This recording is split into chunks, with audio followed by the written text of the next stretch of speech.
غصے کا انجام۔ فراز ایک عام کسان تھا۔ اس کی زندگی کھیت، ہل اور بیلوں کے گرد گھومتی تھی۔ صبح کا آغاز سورج کے ساتھ اور شام کا اختتام تھکن کے ساتھ ہوتا۔ گاؤں کے لوگ اسے محنتی مانتے تھے، لیکن ساتھ ہی اس کی ایک کمزوری بھی سب کو معلوم تھی: غصہ۔ فراز کو معمولی سی بات پر بھی غصہ آ جاتا۔ کوئی مزدور دیر کر دے، کوئی بچہ کھیلتے ہوئے پودے رونڈ دے، یا بیوی ذرا سی بات میں اختلاف کرے تو اس کا چہرہ سرخ ہو جاتا، آواز بلند ہو جاتی اور ہاتھ اٹھنے میں بھی دیر نہ لگتی۔ یہ غصہ اس کی زندگی کا وہ اندھیرا تھا جو روشنی کو نگل رہا تھا۔ اس کی بیوی مہرین اس کے صبر اور برداشت کے لیے ہمیشہ دعا کرتی، مگر اکثر اس کی باتیں فراز کے کانوں میں شور لگتی۔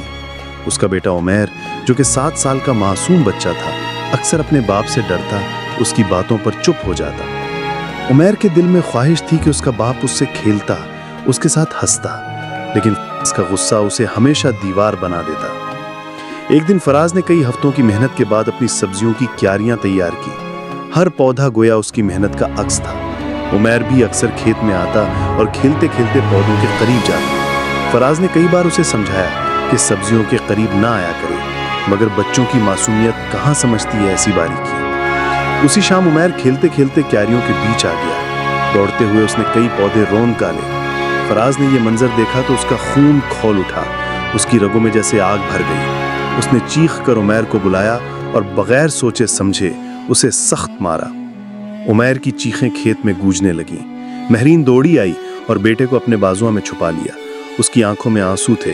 اس نے فراز سے کہا، فراز، یہ کھیت دوبارہ اگ جائیں گے، یہ سبزیاں پھر بوئی جا سکتی ہیں، مگر اگر یہ بچہ تم سے ٹوٹ گیا تو اس کے دل کا اعتماد کبھی واپس نہیں آئے گا۔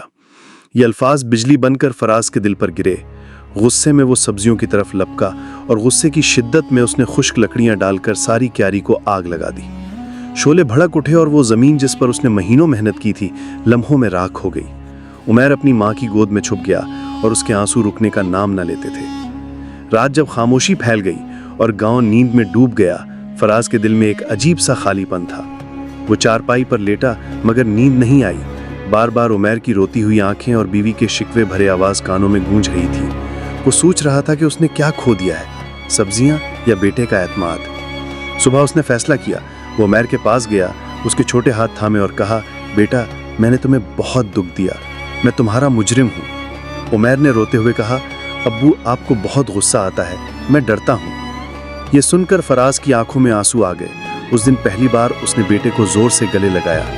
اس لمحے اسے احساس ہوا کہ اصل کھیت دل کا ہوتا ہے، اگر وہ بنجر ہو جائے تو سب کچھ بیکار ہے۔ اس دن کے بعد فراز نے اپنی زندگی بدلنے کا عزم کیا۔ وہ روز بیٹے کو ساتھ کھیت پر لے کر جاتا، دونوں مل کر زمین تیار کرتے، بیج بوتے، پانی دیتے۔ فراز اب صرف کسان نہیں تھا، وہ اپنے بیٹے کا دوست بھی بن گیا۔ وہ اسے سبزیوں کے نام بتا